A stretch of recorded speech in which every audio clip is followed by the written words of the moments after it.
lugar donde se hacían rituales, ni mataban ni sacrificaban a nadie, como muchas personas vienen y preguntan. La Marta era un pueblo que empezó un desarrollo económico con productos que acá se podían sembrar y se podían recolectar. Caña de azúcar, café, maíz, hortalizas, frijoles incluso. Entonces, todo lo que acá nuestros indígenas locales que habían, que son indígenas cabécares, lo que hay en el área de Turrialba y propiamente de Pejivalle, estaban situados en este lugar, en la Marta. Acá vinieron europeos, encontraron que acá ya los indígenas estaban adaptados, que podían sembrar y recolectar, y vieron negocio. Entonces trajeron todo material, varillas, cementos para construir, pensando en todo lo que los indígenas podían aportarles a ellos para poder hacer construcciones en un lugar donde llueve 6 veces más al año que Saúl. Un lugar donde todos los días del año, en las tardes o en las noches, en algún momento llueve. La Marta tiene más de 1.500 hectáreas y en su 60% es bosque primario. ¿Esto qué nos quiere decir? Que es un bosque que nunca se ha tocado por el hombre para nada. Entonces, somos también un paso para el Caribe y para el Pacífico.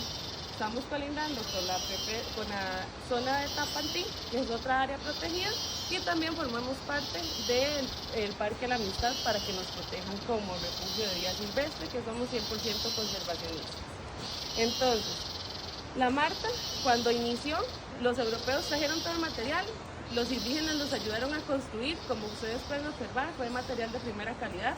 Les estoy hablando de hace aproximadamente 130 años y todo eso se traía hasta Moín en barco y de Moín acá se trasladaba en burrocarril, que el burrocarril no era más que una carretita montada sobre rieles alada por burros, que era el medio, eso es un ejemplo, correcto, era el medio de transporte que aquí existía para podernos trasladar y se duraba aproximadamente 7 días para poder llegar hasta Limón, hasta Moín, 3 días para llegar a Turrialba y era la única manera de poder ir y venir. Las dificultades siempre han sido el clima. Es por esto que la idea de esos europeos que vinieron acá y quisieron poder hacer exportación de todos los productos que acá se podían recolectar, falló. La idea principal era poder generar en este pueblo una economía estable que produjera alimentos para poder exportar.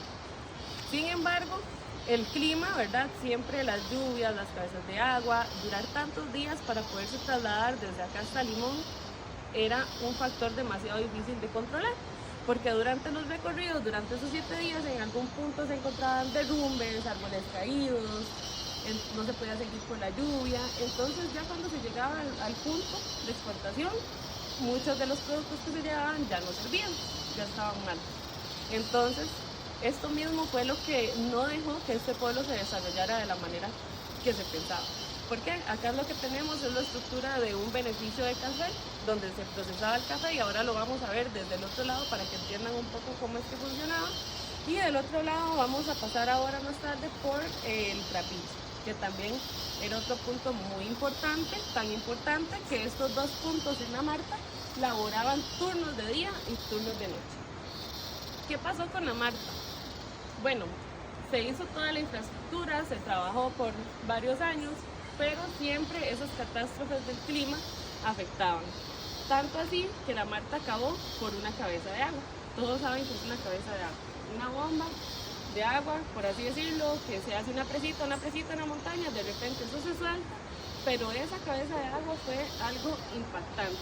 Cuentan las únicas personas que sobrevivieron a la catástrofe, quienes eran los que estaban trabajando en el turno de la noche, tanto en el beneficio como en el trapiche, que ellos solamente escucharon un estruendo venir demasiado exagerado, como retumbidos y demás, y lo que había pasado era que había caído la cabeza de agua y arrasó con todo el asentamiento de indígenas y de personas que habitaban alrededor. Entonces, al siguiente día, al amanecer, cuando ya hubo luz de día y esas personas terminaron su turno laboral, fueron a sus casas y se encontraron solamente cadáveres de familiares, de vecinos y demás a las orillas del río. Entonces, este lugar donde estamos situados en este momento es un patio de secado de café, pero también para esa catástrofe fue utilizado como una morgue. ¿Por qué? Porque todos los cuerpos que se iban encontrando se iban apilando acá para poderles dar sepultura.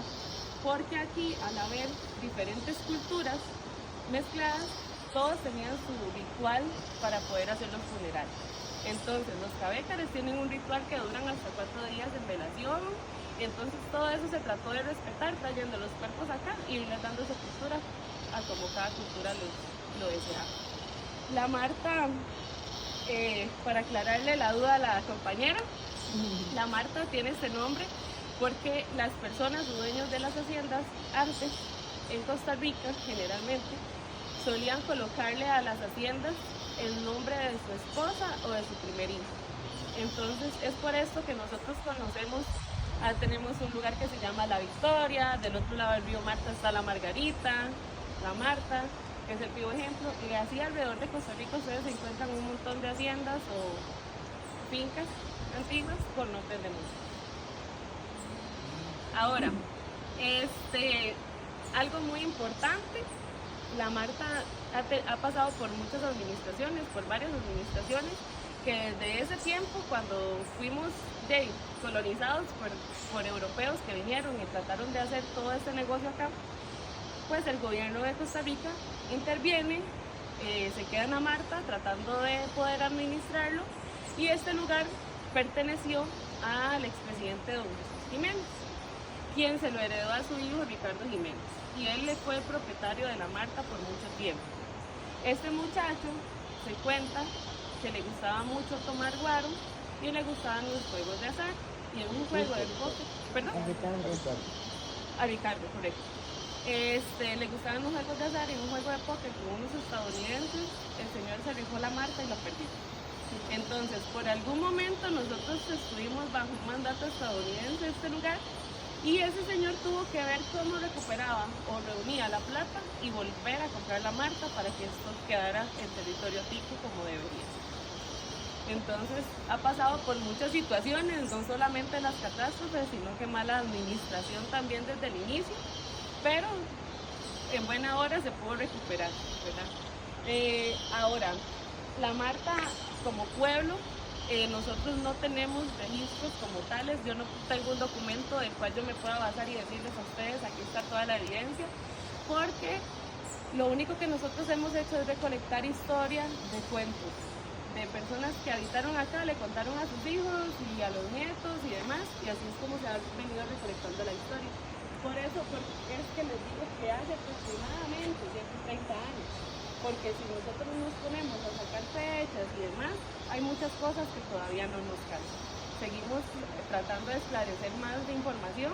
Sin embargo, todo lo que yo les voy a ir contando a ustedes hoy, como les digo, no hay una evidencia, un registro como tal. Hay tesis que se han hecho por estudiantes de las universidades, sin embargo, no son tan claras como podrían ser. Todo lo que les voy a ir contando son cuentos, ¿verdad? La única persona que yo conozco que ha hablado conmigo directamente de este lugar es un señor que ya está cercano a los 100 años, tiene como 98 años, y ese señor era el único que tenía registros como de actas que se firmaron o de fotografías, y él tenía una casa antigua, esas casas en madera sobre barro, y él la tenía en el centro de Pejivalle. Sin embargo, la decidió quitar porque era de acceso público y las personas llegaban a dañar los documentos. Entonces ya él no presta nada. Ya es un señor adulto mayor que, ¿verdad?, es echarse un pleito para que él preste algún documento, y pues con justa razón.